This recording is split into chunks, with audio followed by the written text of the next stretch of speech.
హరీష్ రావు గారు ఆశీర్వాద సభ కాదు అది, మీరు క్షమాపణ సభ పెట్టుకోండి అని వారు స్టేట్మెంట్ ఇచ్చారు.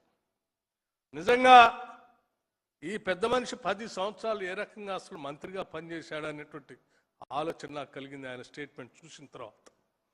ఎందుకనంటే 10 సంవత్సరాలు ఒక ధనిక రాష్ట్రం, ఆదాయం సమృద్ధిగా ఉన్నటువంటి రాష్ట్రం, దానికి తోడు ఇంకొక 8 లక్షల పైబడి ఈ రాష్ట్రాన్ని తాకట్టు పెట్టి తెచ్చిన అప్పు, రాష్ట్ర ఆదాయం ఇంకొక 8 లక్షల పైబడి తెచ్చిన అప్పు, రెండు కలిపి కూడా రైతుల కోసం వాళ్ళు చేసింది ఏందయ్యా అని లెక్క తీశాం. 10 సంవత్సరాల్లో వాళ్ళు రైతుల కోసం ఖర్చు పెట్టింది కేవలం 2,88,670 కోట్లు మాత్రమే. అంటే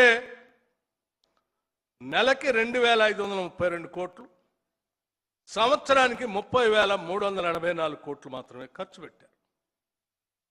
దానికే ఏదో గొప్పలు మేము రైతుల కోసం చేసినట్టుగా మాట్లాడుతూ మమ్మల్ని నిందిస్తూ ఉంటే, చేసినటువంటి పనులు కూడా మనం స్పష్టంగా చెప్పలేకపోతున్నాం అనేటువంటి ఆలోచన కలిగి తప్పనిసరిగా రైతులందరికీ ఈ విషయాలు తెలియాలనేటువంటి ఆలోచనతోనే నేను లెక్కలు చెప్తా ఉన్నాను. కేవలం 2.5 సంవత్సరాల్లో మేము 1,56,496 కోట్ల రూపాయలని రైతుల కోసం ఖర్చు పెట్టాము. నెలకి వాళ్ళు 2,532 కోట్లు ఖర్చు పెడితే 5,217 కోట్ల రూపాయలని ప్రతి నెల రైతుల కోసం మేము ఖర్చు పెట్టాం. సంవత్సరానికి వాళ్ళు 30,000 కోట్లు ఖర్చు పెడితే మేము 62,604 కోట్ల రూపాయలు, అంటే వాళ్ళు ఖర్చు పెట్టిన దానికి డబల్, రెండింతలు మేము ఖర్చు పెట్టి రైతులకు వేస్తూ వచ్చాం. ఇది కేవలం మా దగ్గర ధనిక రాష్ట్రంగా మీరు మాకు అప్పచెప్పుకోవాలి, లేకపోతే మీలాగా మేము 8 లక్షల కోట్లు అప్పు తెచ్చుకొని ఖర్చు పెట్టే పరిస్థితి కూడా లేదు. మీరు చేసినటువంటి అప్పులకు సంబంధించి 8 లక్షల పైబడినటువంటి ఆ అప్పులు కడుతూనే కేసీఆర్ చేసిన 8 లక్షల కోట్ల అప్పుకు సంబంధించి మేము కేవలం ఈ 2.5 సంవత్సరాల్లో 2,08,557 కోట్ల రూపాయలని అసలు అప్పు బ్యాంకులు కడుతూనే ఈ 1,56,496 కోట్లు రైతుల అకౌంట్లో వేసాం. ఒకవేళ ఈ కేసీఆర్ 8 లక్షల కోట్ల రూపాయల అప్పు చేసి ఉండకపోతే, మమ్మల్ని తాకట్టు పెట్టి ఉండకపోతే,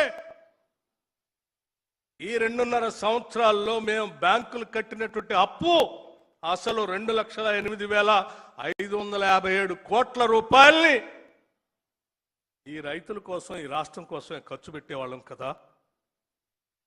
ఈ రాష్ట్రానికి ఖర్చు పెట్టాల్సినటువంటి 2,08,557 కోట్లు కేసీఆర్ తెచ్చిన అప్పులు కట్టడానికే అయిపోయినాయి కదా. అవి కడుతూ కూడా మీకంటే డబలు రైతుల కోసం మేము ఖర్చు పెట్టాం కదా. ఖర్చు పెట్టడమే కాదు, మీరు ఎన్ని అవహేళనలు, అబద్ధాలు పోగేసి రాష్ట్ర ప్రభుత్వం మీద నోటికొచ్చినట్టు మాట్లాడుతూ ఉంటే కూడా వాటిని భరిస్తూ పాలన సాగిస్తూ, మా బాధ్యత ఈ రాష్ట్ర పాలన సాగించడం, ప్రజల సంక్షేమం చూడటం తప్ప వీళ్ళు మాట్లాడేటువంటి స్థాయికి దిగజారిపోయి మేము మాట్లాడాలి ఆలోచన చేయకూడదని మేము చాలా గౌరవంగా ఈరోజు పాలన సాగిస్తూ ముందుకు పోతా ఉన్నాం. అయినా కూడా ఇంకా బరి తెగించి లేని ఉన్నట్టుగా, ఉన్నాయి లేనట్టుగా కట్టుకథలు సృష్టించి రోజుకొక అబద్ధపు ప్రచారంతో ఈరోజు రాష్ట్రం మీద బరి తెగించి ఓ పక్కన బావా, ఇంకో పక్కన బాంబర్ది తిరుగుతూ ఉంటే అనిపిస్తూ ఉంది, ఎక్కడ న్యాయం ఇది? ఎక్కడ న్యాయం ఇది?